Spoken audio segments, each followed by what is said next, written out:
জয় শ্রীকৃষ্ণ। বন্ধুরা দৈনন্দিন জীবনের ব্যস্ততার কারণে আমরা অনেকে ইচ্ছা থাকা সত্ত্বেও ভগবানের পূজা বা গীতা পাঠ ঠিকমতো করে উঠতে পারি না, আর তাই আমরা ভগবানের আশীর্বাদ থেকেও বঞ্চিত হয়ে যাই। ফলস্বরূপ আমাদের জীবনে বিভিন্ন অশুভ প্রভাব পড়ে, দুঃখ দুর্দশা কাটতে চায় না, বাড়িতে নেতিবাচক শক্তি বৃদ্ধি পায়, অর্থ সংকট দেখা দেয়। তবে এমন ব্যক্তি যিনি পূজা করার সময় পান না, তিনিও খুব সহজে তিনটি বিশেষ উপায় ভগবানের আশীর্বাদ লাভ করতে পারেন। শাস্ত্রমতে এই তিনটি বিশেষ উপায় খুব অল্প সময়ের মধ্যে শুভফল লাভ হয়। তাই আজকের এই ভিডিওতে আমি আপনাদের এই বিশেষ তিনটি উপায় সম্পর্কে জানাতে চলেছি। নিয়মিত 5 মিনিট করে তিনটি উপায় ভক্তিপূর্বক করতে পারলেই ভক্তের সকল দুঃখ কষ্ট দূর করেন ভগবান। আর এই কাজটি করার জন্য আপনাকে কোনো বিশেষ স্থানের বা খুব বেশি সময়েরও প্রয়োজন হবে না। তাই এই উপায় তিনটি সম্পর্কে জানতে আজকের এই ভিডিওটি অবশ্যই মনোযোগ সহকারে দেখুন। বন্ধুরা, ভিডিওটিতে এগোনোর আগে আপনাদের কাছে একটু অনুরোধ রাখছি। আপনারা যদি এই চ্যানেলে প্রথমবার এসে থাকেন তাহলে অবশ্যই চ্যানেলটি সাবস্ক্রাইব করবেন এবং বেল বাটনটি অন করে দেবেন, যাতে সমস্ত ভিডিওর নোটিফিকেশন আপনার কাছে পৌঁছে যায়। ভিডিওটি দেখে যদি ভালো লাগে তাহলে অবশ্যই একটি লাইক করবেন এবং সবাইকে শেয়ার করবেন, যাতে তারাও ভিডিওটি দেখে উপকৃত হয়, এবং কমেন্টে জয় শ্রীকৃষ্ণ লিখতে ভুলবেন না। এবার চলুন ভিডিওটি শুরু করা যাক। কৃষ্ণ ভক্ত বরুণ পালের কাহিনী আমি আজ আপনাদেরকে শোনাবো। তিনি মনে করেন তার এই সফলতার পিছনে রয়েছেন ভগবান শ্রীকৃষ্ণের অশেষ কৃপা, কিন্তু তিনি ভগবানের পূজা করার সময় পর্যন্ত পেতেন না। তার খুব ইচ্ছা করত গীতা পাঠ করার, কিন্তু তাও সে সময়ের কারণে ঠিকমতো গীতা পাঠ করে উঠতে পারত না। তবুও তিনি ভগবান শ্রীকৃষ্ণের আশীর্বাদ লাভ করেছেন শুধু এই তিনটি কাজ নিয়মিত করার মাধ্যমে। তাহলে আসুন তার জীবন কাহিনীর মাধ্যমে জেনে নেওয়া যাক কি সেই তিনটি কাজ যা নিয়মিত করলে ভগবান শ্রীকৃষ্ণের আশীর্বাদ সর্বদা আপনার উপরে থাকবে। কৃষ্ণ ভক্ত বরুণ পাল বালুরঘাট শহরের বাসিন্দা। শিশু বয়সী সংসারের ঘানি টানার দায়িত্ব পড়ে তার কাঁধে। নিজের বাবাকে কখনো দেখেননি তিনি। বাক প্রতিবন্ধী মা আর ছোট ভাইকে নিয়েই তার পরিবার। মাধ্যমিক দেওয়ার পর থেকেই অনেক ট্যাক্সি চালিয়ে নিজের সংসার টানতেন, পাশাপাশি নিজের পড়াশোনার খরচও চালিয়ে যেতেন কোনো মতে। তবে একজন কৃষ্ণ ভক্ত হওয়া সত্ত্বেও শ্রীকৃষ্ণের পূজা করা বা মন্দিরে যাওয়ার সময় পেতেন না তিনি। সারাদিন মালিকের ট্যাক্সি চালিয়ে অক্লান্ত পরিশ্রম করার পরেও রাত জেগে লেখাপড়া করতেন বরুণ। সরকারি চাকরি পেয়ে মায়ের মুখে হাসি ফোটানোই ছিল তার স্বপ্ন, কিন্তু তবুও একটার পর একটা চাকরির পরীক্ষায় শুধু অসফলই হচ্ছিলেন। ভাগ্য কিছুতেই মুখ তুলে চাইছিল না তার দিকে। যখন তিনি ছোট ছিলেন তখন মন খারাপ হলেই ঠাকুর ঘরে গিয়ে কৃষ্ণ ঠাকুরকে জানাতেন, কিন্তু সেই বরুণ জীবন যুদ্ধের ব্যস্ততায় পড়ে ভগবানের পূজা করার সময়টুকু বের করতে পারছিলেন না। তারপর একদিন একটা চমৎকারী ঘটনা ঘটল তার সঙ্গে।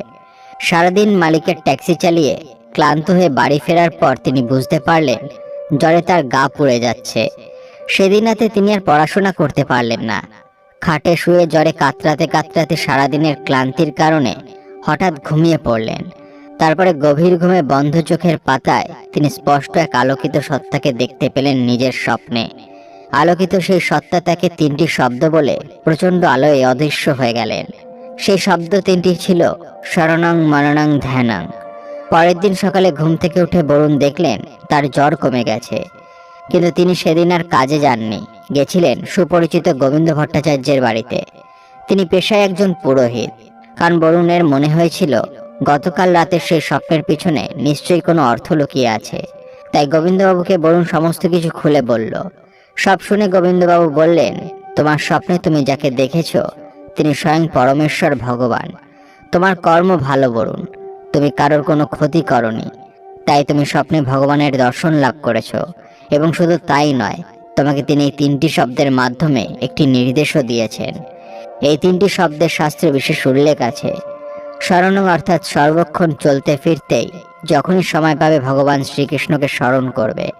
মননং অর্থাৎ মনে মনে শ্রীকৃষ্ণের রূপ চিন্তা করবে। এর জন্য তোমাকে কোনো নির্দিষ্ট জায়গার প্রয়োজন নেই, কাজের মাঝেও তুমি তাকে স্মরণ করতে পারবে। ধ্যানং অর্থাৎ তুমি যদি ঠিকমতো স্মরণ মনন করতে পারো তাহলে তোমার নিজে থেকেই ধ্যান হয়ে যাবে। এই তিনটি কাজ সম্পর্কে শাস্ত্রে বলা হয়েছে, যদি কোনো মানুষ ভগবানের পূজা করার সময় না পায় তাহলে তিনটি পথ অবলম্বন করে ভগবানের আশীর্বাদ লাভ করতে পারে। তোমার স্বপ্নে এই তিনটি শব্দ শোনার অর্থ হলো, যদি তুমি নিয়মিত এই তিনটি কাজ করতে পারো তাহলে ভগবান শ্রীকৃষ্ণের আশীর্বাদ তুমি লাভ করবে। গোবিন্দবাবুর মুখে এই 3টি শব্দের অর্থ জানার পর থেকে বরুণ নিয়মিত 3টি কাজ নিষ্ঠার সঙ্গে করতেন। 1. যে কোনো কাজ করার আগে তিনি ভগবান শ্রীকৃষ্ণকে স্মরণ করতেন। 2. তারপর কাজের ফাঁকে কিংবা কাজ করার সময় মনে মনে ভগবানের নাম জপ করতেন। আর 3. সবসময় তিনি নিজের কাছে একটা গীতা রাখতেন এবং গীতা খুলে শ্রীকৃষ্ণের যে কোনো একটি শ্লোক উচ্চারণ করে পড়তেন। আর আগের মতোই সারাদিন ট্যাক্সি চালিয়ে রাত জেগে পড়াশোনা করতেন। এর কয়েক মাস পরে তিনি ইউপিএসসি দিলেন। আর যখন রেজাল্ট বেরোলো তখন তিনি দেখলেন তিনি পরীক্ষায় সফল হয়েছেন। তার প্রিয়জনেরা বলেছিল বরুণ খুব খেটেছে তাই পরীক্ষায় সফল হয়েছে, কিন্তু তিনি জানতেন ভগবান শ্রীকৃষ্ণের অশেষ কৃপা ছাড়া এটা কখনোই সম্ভব ছিল না। কারণ এর আগেও তিনি 2বার ইউপিএসসি দিয়েছিলেন, কিন্তু কোনোবারই সফল হতে পারেননি। বরুণের চাকরি পাওয়ার খবর জানতে পেরে তার মা খুশি হয়েছিল এবং তারা সব পরিবারে মায়াপুরে গিয়ে ভগবান শ্রীকৃষ্ণের পূজা দিয়েছিলেন। আজ বরুণ একজন রেলওয়ে অফিসার, সারাদিন খুব ব্যস্ত থাকেন, কিন্তু আজও তিনি ভগবান শ্রীকৃষ্ণকে স্মরণ করার জন্য এই 3টি বিশেষ কাজ করতে ভোলেন না।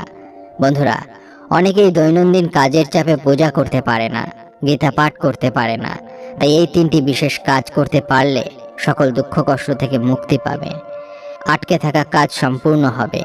শাস্ত্রমতে যে ভক্ত এই 3 প্রকার কাজ নিয়মিত করে সে ভগবান শ্রীকৃষ্ণের বিশেষ কৃপাদৃষ্টি লাভ করে, তার সকল মনস্কামনা পূর্ণ হয়। এবার চলুন কিছু অনুপ্রেরণামূলক উক্তি শুনে নেওয়া যাক। শরীরের মধ্যে যদি কোনো আঘাত দাও তাহলে চলবে, কিন্তু আত্মসম্মানের উপরে কখনো আঘাত সহ্য করব না।